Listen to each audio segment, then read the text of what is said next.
ഒരു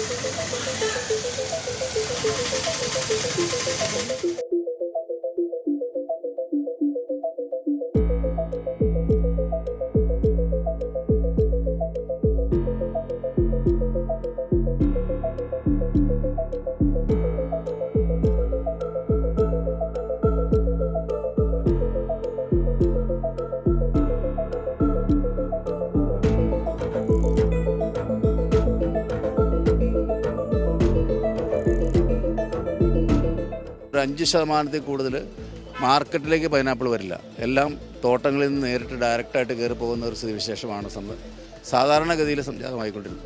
പക്ഷേ ഇതിനതിന് വിപരീതമായിട്ട് ഇത് എടുക്കാൻ കാരണം പഴുത്ത് കഴിഞ്ഞപ്പോൾ അത് കൊണ്ടുപോകാൻ ബാംഗ്ലൂരൊക്കെ വലിയ മഴ, അതുപോലെ തന്നെ യുദ്ധത്തിൻ്റെ എക്സ്പോർട്ടിങ് ഒരു പരിധി കൂടുതൽ നിലച്ചിരിക്കുന്ന സാഹചര്യം.